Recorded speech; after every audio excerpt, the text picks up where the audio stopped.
Judulnya untuk menjelaskan pernyataan Presiden Jokowi saat Rakornas virtual kemarin, Senin 15 Juni 2020 di Istana Presiden Jakarta. Presiden Jokowi mengatakan bahwa dana untuk penanganan virus corona sangat besar. Presiden Jokowi mengatakan siapapun yang berniat korupsi dana penanggulangan corona akan digigit sekeras-kerasnya.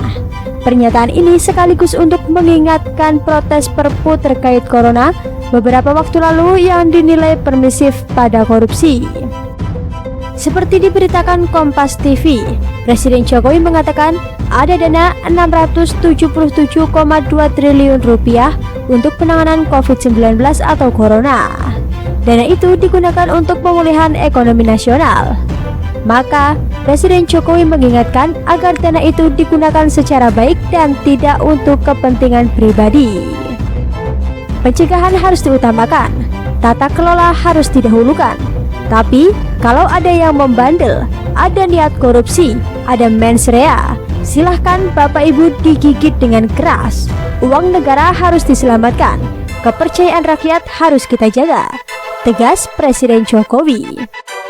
Pernyataan itu menegaskan bahwa Presiden Jokowi tetap mempersilahkan adanya penegakan hukum jika ada pelanggaran. Dan pernyataan tersebut adalah pesan sekaligus menjawab keraguan publik atas munculnya peraturan pemerintah pengganti Undang-Undang Nomor 1 Tahun 2020. Pesan bahwa pemerintah Jokowi yang permisif pada korupsi. Diketahui di Perpu tersebut dinilai ada pasal yang memberi ruang penyimpangan. Sebab ada pasal yang meminta bahwa segala penanganan corona tak bisa diproses hukum. Padahal ada juga penjelasan bahwa jika tetap ada pelanggaran maka tetap diproses hukum. Perpu tersebut kemudian telah disahkan menjadi Undang-Undang Nomor 2 Tahun 2020 tentang pengesahan dan penetapan Perpu COVID-19. Undang-undang itu pun sudah digugat di MK untuk kemudian prosesnya masih berjalan. Ruang penegak hukum. Pernyataan Presiden Jokowi memang bukan peraturan hukum. Namun, pernyataan itu menegaskan bahwa jika ada penyimpangan, penegakan hukum tetap bisa dilaksanakan. Setidaknya ada 3 lembaga yang bisa memproses jika ada korupsi dalam penanganan corona, yakni Polri, Kejaksaan, dan KPK. Polri dan Kejaksaan yang merupakan bawahan Presiden tentu tinggal melaksanakan saja titah Presiden. Artinya, jika ada penyalahgunaan wewenang yakni korupsi, maka bisa diproses hukum. Hal yang sama juga berlaku bagi KPK. Satu hal lagi yang perlu dikedepankan bahwa korupsi bencana tertentu akan dituntut berat. COVID-19 pun dapat dikategorikan bencana.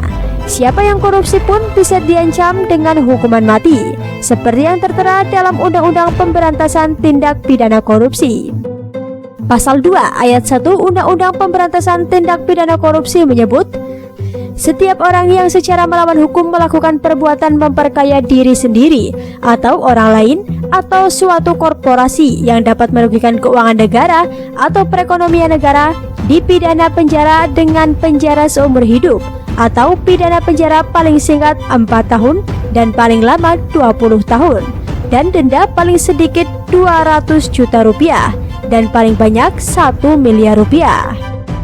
Sedangkan di dalam pasal 2 ayat 2 disebutkan dalam hal tindak pidana korupsi sebagaimana dimaksud ayat 1 dilakukan dalam keadaan tertentu, pidana mati dapat dijatuhkan.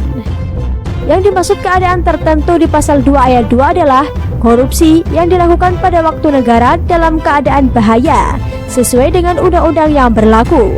Pada waktu terjadi bencana alam nasional sebagai pengulangan tindak pidana korupsi atau pada waktu negara dalam keadaan krisis ekonomi dan moneter. Sebelumnya, Ketua KPK Firly Bahuri juga pernah mengungkapkan ancaman hukuman mati. Masa sih ada oknum yang masih melakukan korupsi karena tidak memiliki empati kepada NKRI? Ingat, korupsi pada saat bencana, ancaman hukumannya pidana mati, kata Firly dalam keterangan tertulis Sabtu 21 Maret 2020 seperti diberitakan Kompas.com.